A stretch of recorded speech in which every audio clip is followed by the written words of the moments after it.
Haleluya. Shalom Bapak Ibu Saudara. Puji Tuhan kita saat ini boleh bertemu kembali di dalam kasih Tuhan.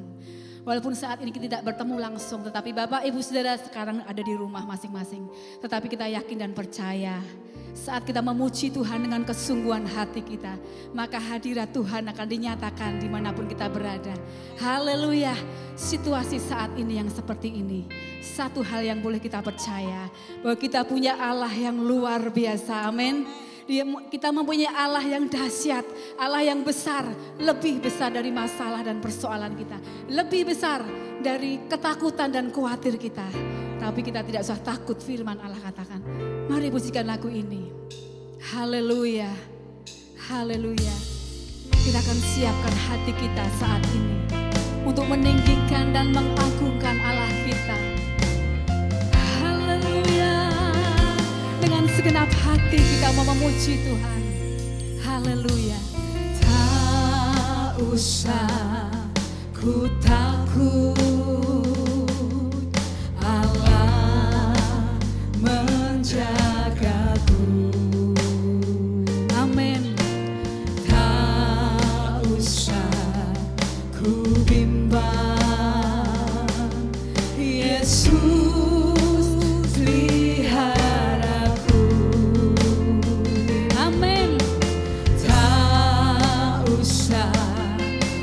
susah, Roh Kudus hiburku. Haleluya. Tak usah ku cemas, Dia memberkati. Ku katakan El Shaddai, El Shaddai, El Shaddai, El Shaddai.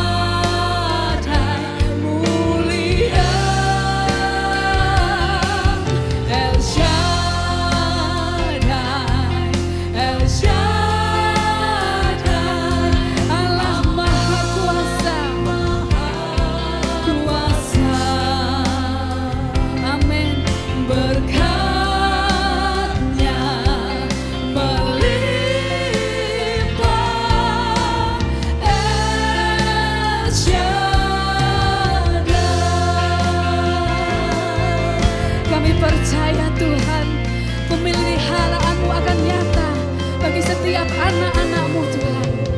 Haleluya.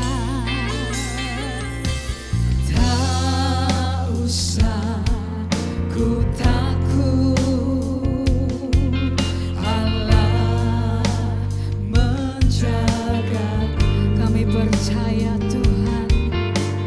Tak usah ku bimbang, Engkau memelihara hidup kami Tuhan.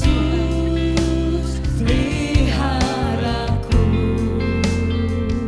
Oh, tak usah ku susah. Amin. Roh Kudus hiburku. Tak usah ku cemas, Dia memberkati kehidupan kita. Oh haleluya. Katakan bersama-sama El Shaddai. El Shaddai, El Shaddai.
mau tetap kuat Tuhan.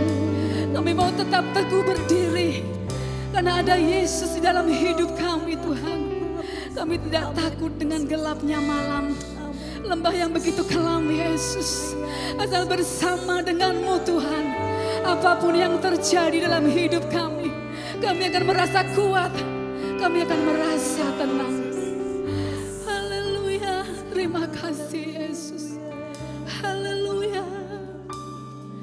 Walau seribu rempah di sisiku,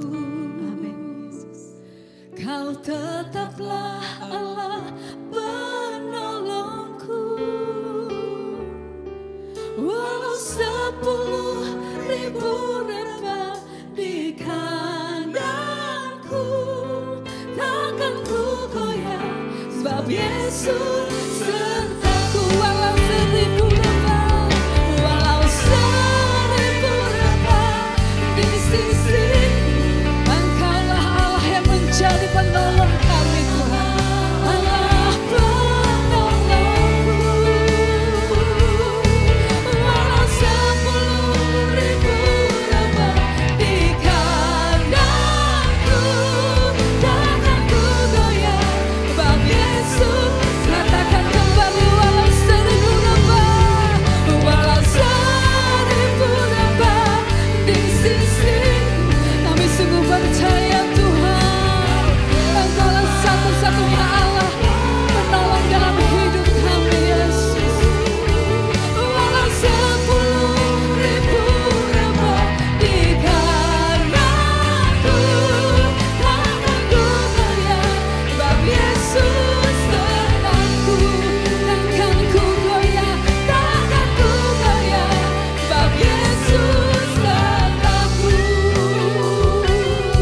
Takkan ku goyah, sebab Yesus sertaku.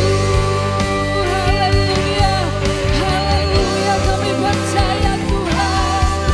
Haleluya. Kami akan tetap kuat Tuhan. Kami akan tetap teguh berdiri Tuhan. Karena penyertaan-Mu sungguh luar biasa bagi hidup kami. Engkau tidak akan pernah meninggalkan kami Tuhan. Pemeliharaan-Mu Tuhan, bahkan jaminan-Mu sempurna atas setiap kami umat-Mu. Terima kasih Yesus. Sebentar Tuhan, kami akan bersama-sama menerima firman Allah yang hidup. Firman Allah yang berkuasa. Firman Allah yang akan membangun dan menguatkan iman kami. Terima kasih Yesus. Kami sambut akan firman-Mu Tuhan. Hanya di dalam satu nama yang terindah di dalam hidup kami, yaitu Tuhan Yesus Kristus. Mari jemaat Tuhan sama-sama kita katakan amin.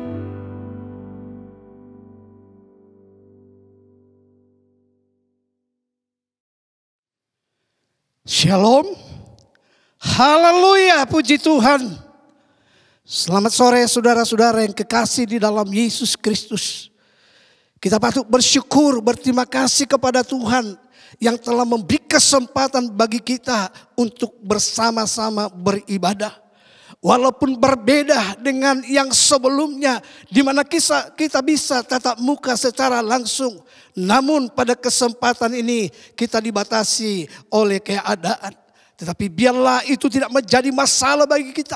Kita boleh menikmati akan ibadah ini, kuasanya yang boleh membawa kita merasakan hadirat Tuhan dalam kehidupan kita. Nah saudaraku yang kekasih di dalam Yesus Kristus. Sebentar kita akan melihat firman Allah sebagai ayat mas kita. Yang terdapat di dalam Maliaki pasal yang ketiga ayat yang ke-18. Yang demikian bunyi firman Tuhan. Maka kamu akan melihat kembali perbedaan antara orang benar dan orang fasik, antara orang yang beribadah kepada Allah dan orang yang tidak beribadah kepadanya. Saudara-saudaraku yang kekasih di dalam Yesus Kristus, ini adalah merupakan janji Allah sendiri bagi Israel, bahwa Allah akan mengadakan suatu perbedaan antara orang fasik, orang yang tidak beribadah dengan orang yang beribadah kepada Tuhan dan yang percaya kepadanya. Sebab itulah saudaraku yang kekasih di dalam Yesus Kristus.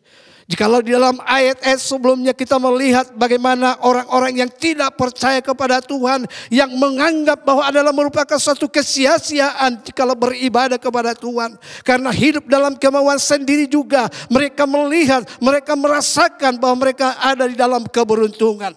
Tetapi saudaraku, biarlah melalui firman Allah pada kesempatan sore hari ini boleh membukakan pikiran kita bersama bahwa sesungguhnya Allah akan mengadakan perbedaan dengan Allah akan membuat suatu perbedaan antara orang fasik dan orang benar, antara orang yang beribadah dan orang yang tidak beribadah kepada Tuhan. Saudaraku, ini adalah merupakan suatu penghiburan di dalam kehidupan kita. Bahwa Allah yang kita sembah, Allah yang kepadanya kita beribadah, Dia tidak membuat apa yang kita lakukan itu menjadi sia-sia seperti yang dipikirkan oleh orang yang tidak percaya kepadanya. Betapa luar biasa perhatian Tuhan bagi anak-anak kesayangannya. Apapun yang kita hadapi, Dia senantiasa menjaga, melindungi di dalam kehidupan kita. Walaupun kadang-kadang kita merasakan bahwa seolah-olah Tuhan sudah tinggalkan kita. Seolah-olah Tuhan sudah membiarkan kita seperti yang dialami, dirasakan oleh pemazmur, yaitu Asaf di dalam Mazmur pasal yang 73. Dia merasa bahwa kehidupannya yang sudah bersungguh-sungguh di dalam Tuhan seolah-olah sia-sia. Kenapa saudaraku? Karena dia melihat orang yang tidak beribadah kepada Tuhan, mereka hidupnya makmur, mereka gemuk dan lain sebagainya. Tetapi Tuhan menyatakan bahwa janganlah melihat hal yang lahiriah saja, tetapi lihatlah bagaimana akhirnya kehidupan mereka. Nah, sebab itulah saudaraku yang kekasih di dalam Yesus Kristus, biarlah lewat firman Allah yang merupakan janji daripada Tuhan ini menjadi kekuatan di dalam pengiringan kita kepada Tuhan, sehingga kita tidak menjadi lemah. Nah saudaraku, kita akan melihat dua hal dan kita mau belajar bersama-sama berkaitan dengan pesan Tuhan di atas sebagai berikut. Yang pertama, Tuhan dapat menggunakan sarana apa saja untuk membuat perbedaan. Saudaraku, kita melihat dan mengerti suatu cerita kisah Rut, di mana setelah suaminya meninggal, maka dia ikut bersama-sama dengan Naomi. Dia pulang ke Bethlehem karena dia menganggap bahwa Allah Naomi lah Allah yang benar. Allah Naomi lah menjadi Allahnya bangsa Israel yang menjadi bangsanya. Itu sebabnya dia tinggalkan semua yang ada di Moab. Dia tinggalkan semua yang menjadi kebanggaan sebelumnya. Dan dia datang bersama-sama dengan Naomi ke Bethlehem. Nah saudaraku, dia mengambil tekad untuk beribadah kepada Tuhan, untuk bertaubat, percaya kepada Tuhan. Dan atas dasar inilah Tuhan mengadakan perbedaan di dalam kehidupannya.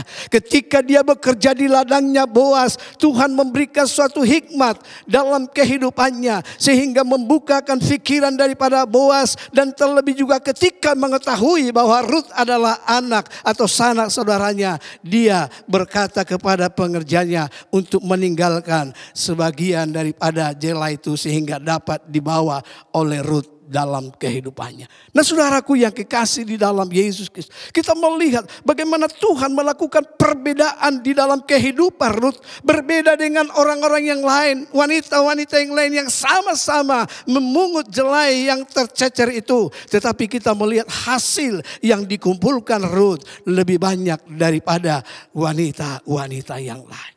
Dan hal yang kedua saudaraku, Tuhan dapat menggunakan berbagai situasi untuk membuat perbedaan bagi umat perjanjiannya. Saudaraku, hari-hari terakhir ini saudaraku kita melihat dan kita menyaksikan sendiri bagaimana oleh karena virus corona manusia begitu ketakutan. Manusia merasa tercekam. Manusia merasa khawatir. Tidak terkecuali ada juga sebahagian anak-anak Tuhan yang mereka begitu khawatir. Mereka begitu takut di dalam menghadapi situasi kondisi yang ada. Seperti yang kita alami saat ini. Tetapi saudaraku, biarlah kiranya kita mengerti bahwa Allah juga bisa membuat situasi yang kelihatannya tidak menguntungkan ini. Justru membawa keuntungan di dalam kehidupan kita. Untuk kita bisa melihat kuasa Allah. Mujizat Allah terjadi di dalam kehidupan kita. Saudaraku, di dalam ayat mas yang kita sudah baca tadi dikatakan maka kamu akan melihat kembali. Apa yang sudah terjadi saudaraku di tengah-tengah bangsa Israel ketika mereka berada di Mesir. Mereka tidak mengalami 10 tulah yang Tuhan izinkan terjadi di tengah-tengah bangsa Mesir. Kenapa saudaraku? Karena bangsa Israel adalah umat perjanjian. Adalah anak kesayangan daripada Tuhan. Sehingga bangsa Israel hanya bisa melihat dan kagum akan pekerjaan kuasa Tuhan di dalam kehidupan bangsa Israel. Nah saudara yang kekasih dalam Yesus, kita melihat situasi yang tadinya tidak menguntungkan itu justru membawa mereka melihat kemuliaan Allah, kuasa Allah di dalam kehidupan mereka. Hal yang sama juga Tuhan bisa berlakukan dalam kehidupan kita seperti saat ini yang terjadi situasi kondisi yang secara manusia tidak menguntungkan. Tetapi itu Tuhan bisa ubah menjadi suatu keuntungan dalam kehidupan kita. Kenapa saudaraku? Karena kita percaya, kita beribadah kepada dengan sungguh-sungguh. Dan Tuhan berkata tadi, orang yang percaya, orang yang beribadah kepada sungguh-sungguh, dia akan dengarkan, dia akan perhatikan, dia akan lakukan seperti ayah dan anak. Dan inilah saudaraku yang membawa kekuatan dalam kehidupan kita. Namun puji Tuhan saudaraku yang kekasih dalam Yesus. Kita melihat satu cerita lagi saudaraku, bagaimana ketika murid-murid Yesus yang menyeberangi Danau Galilea, mereka sedang menghadapi gelombang yang begitu besar. Mereka begitu ketakutan. Mereka begitu cemas. Mereka berteriak-teriak. Dan akhirnya mereka teringat bahwa Yesus ada bersama-sama dengan mereka. Kemudian menghampiri Yesus dan berseru. Dan apa yang terjadi saudaraku? Tuhan bangun dan menghardik akan itu gelombang dan angin pun berhentilah. Sehingga semuanya menjadi teduh kembali. Nah puji Tuhan saudaraku. Jadi ini kita melihat situasi yang tidak menguntungkan secara manusia. Tuhan bisa ubah, justru kita bisa menyaksikan, melihat kuasa Tuhan berlaku di dalam kehidupan kita. Nah sebab itu saudaraku yang kekasih, mari kita tetap percaya, kita tetap beribadah kepada Tuhan dengan sungguh-sungguh. Walaupun mungkin keadaan kita seperti sekarang ini tidak bisa bersama-sama di gereja, tetapi itu tidak menjadi penghalang bagi kita untuk beribadah kepada Tuhan. Sekalipun kita masing-masing di rumah kita 3-5 orang, itu tidak menjadi masalah karena kita tahu kuasa Tuhan bekerja dalam kehidupan kita. Puji Tuhan saudaraku, kiranya renungan pada kesempatan sore hari ini boleh membawa kita, menguatkan kita, bahkan mendorong kita, memotivasi kita untuk lebih lagi bersungguh-sungguh kepada Tuhan, percaya kepadanya dan beribadah kepadanya dengan sungguh-sungguh, maka kita akan melihat kemuliaan Allah. Terima kasih Tuhan Yesus memberkati kita semuanya.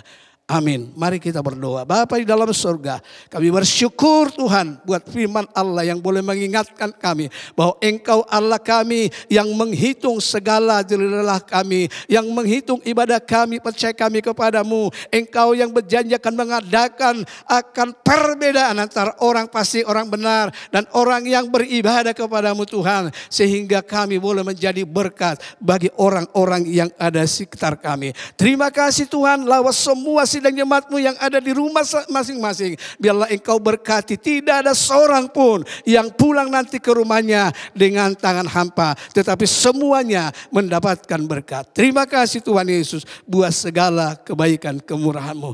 Amin. Puji Tuhan, pengumuman pada hari ini tanggal 5 April 2020 bahwa ibadah kita masih ibadah online sampai waktu yang akan ditentukan kemudian, namun tidak mengurangi semangat kita tentunya.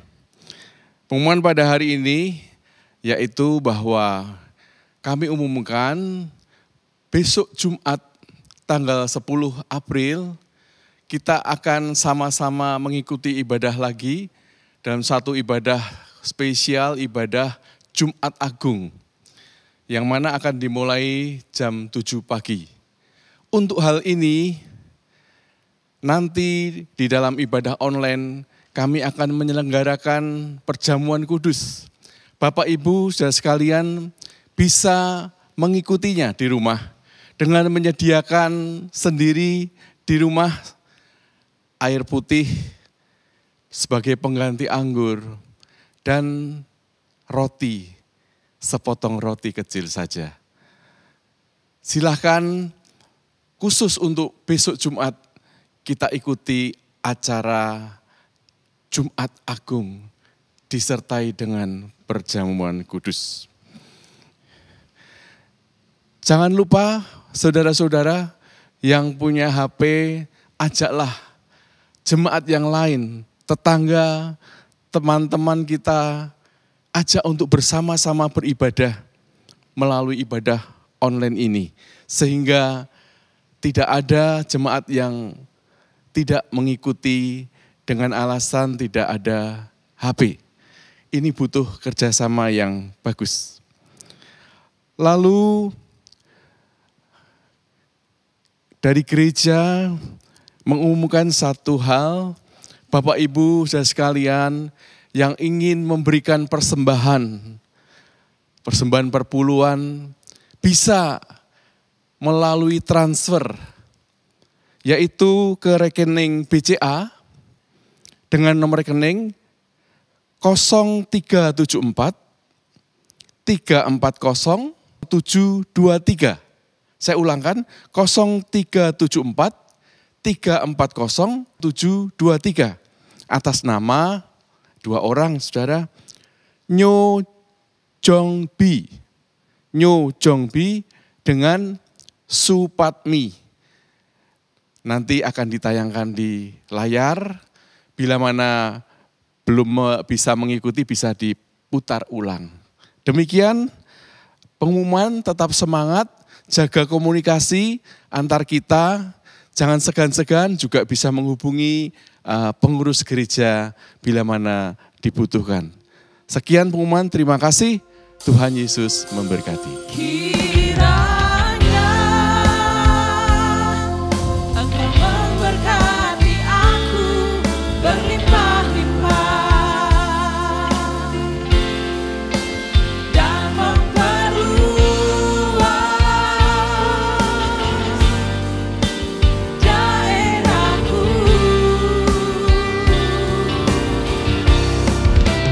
dan kiranya tanganmu menyertai aku dan melindungi aku daripada malapetaka, sehingga kesakitan tidak menimpa aku, sehingga kesakitan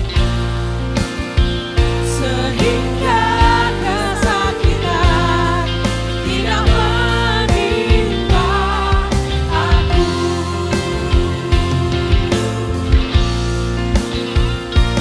Tuhan mendengarkan dan menjawab doaku.